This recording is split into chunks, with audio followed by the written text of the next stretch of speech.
يا جماعة دي شتلة كريز، دي شتلة كريز. في كتير بيروح يزرع الكريز، عين الجمل، الفستق، بندق، الحاجات الاستوائية اللي هي بتاعت مثلا الهند وبتاعت باكستان واللي بنجيبها من بره دي. أنا ضد إن أنا أشغل الحديقة المنزلية بتاعتي بنبات في الآخر هيديني نص كيلو وربع كيلو. أنا ضد كده. لا، أروح أشتريه من هايبر، أروح أشتريه من كارفور وخلاص. أنا ضد إن أنا أشغل الحديقة المنزلية بتاعتي بنبات. المناخ المصري مش مناخه يا جماعة، مش مناخه. حتى لو حصل نمو خضري والشجرة كبرت، الشجرة هتكبر، ما عندناش مشكلة. ولكن الشجرة عشان تزهر ويحصل ثبات للزهر ويحصل عقد والثمرة تكبر بتتطلب جو معين واختلاف درجات حرارة ليل وحرارة نهار وقصة علمية يطول شرحها. جميل. المناخ المصري مش مناخ بعض المحاصيل، مش مناخ بعض المحاصيل، وإلا ما كانش هيبقى فيه تجارة عالمية وأنا أديك السكر وأنت تديني الزيت وهكذا.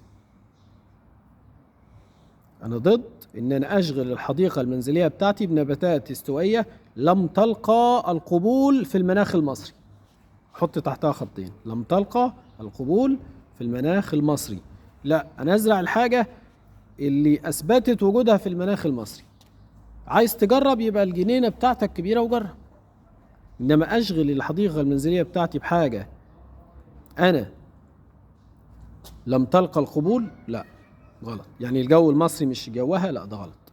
وللأسف النهاردة بعض مواقع التواصل الاجتماعي خاصة على الفيس بتعمل منشورات دعائية وإغراءات يومية لمحب الزراعة المنزلية، كلها غلط في غلط، خاصة في قصة النباتات الاستوائية، كلها ضلال في ضلال.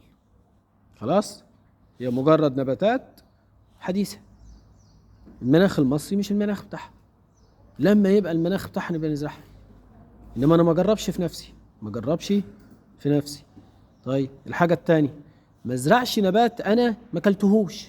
يعني رحت انا بعد كده قبل كده عند بعض الاخوة في زايد، فقال لي انا عندي 4 شجرات بمبوزيا عايز اخلعهم. ليه؟ قال لي انا جبتهم، واحد قال لي بمبوزيا بمبوزيا فزرعت الجنينة كلها بمبوزيا. طب انت اكلت البمبوزيا؟ قال لي لا والله، ولا كنت اعرفها اصلا. فلما اكلها ما حبهاش اصلا. فما ازرعش نبات انا ما اكلتهوش. يعني انا ممكن النهارده مثلا، انا واحد من الناس ما باكلش الكمثرى، انا كمحمد عامل ما باكلش يا عم الكمثرى، ولا اولادي بياكلوا الكمثرى. ازرعها ليه؟ هزرع كمثرى ليه؟ وناكل التفاح، نزرع التفاح. بناكل عنب الاحمر مثلا، الفليم مثلا، او اي صنف احمر. هزرع العنب الاحمر، ما ازرعش الابيض. جميل. ما بناكلش الجوافه، ما نزرعهاش. ما بناكلش البرتقال البصره وبنحب البلدي اكتر، نزرع البلدي. بحب اليوسفي البلدي اكتر من اليوسفي الكلامنتين، هيبقى ازرع اليوسفي البلدي وهكذا. فقصه ان انا ازرع نبات منزلي لم يلقى القبول في المناخ المصري واشغل الجنينه بتاعتي بيه، ده غلط. طيب ان انا ازرع نبات انا برضو ما اكلتهوش وممكن بعد كده طعمه ما يعجبنيش، برضو ده غلط. تمام. الجزئيتين دول نركز فيهم كويس في تخطيط الحدائق، خاصه لما نيجي نزرع نباتات مثمره.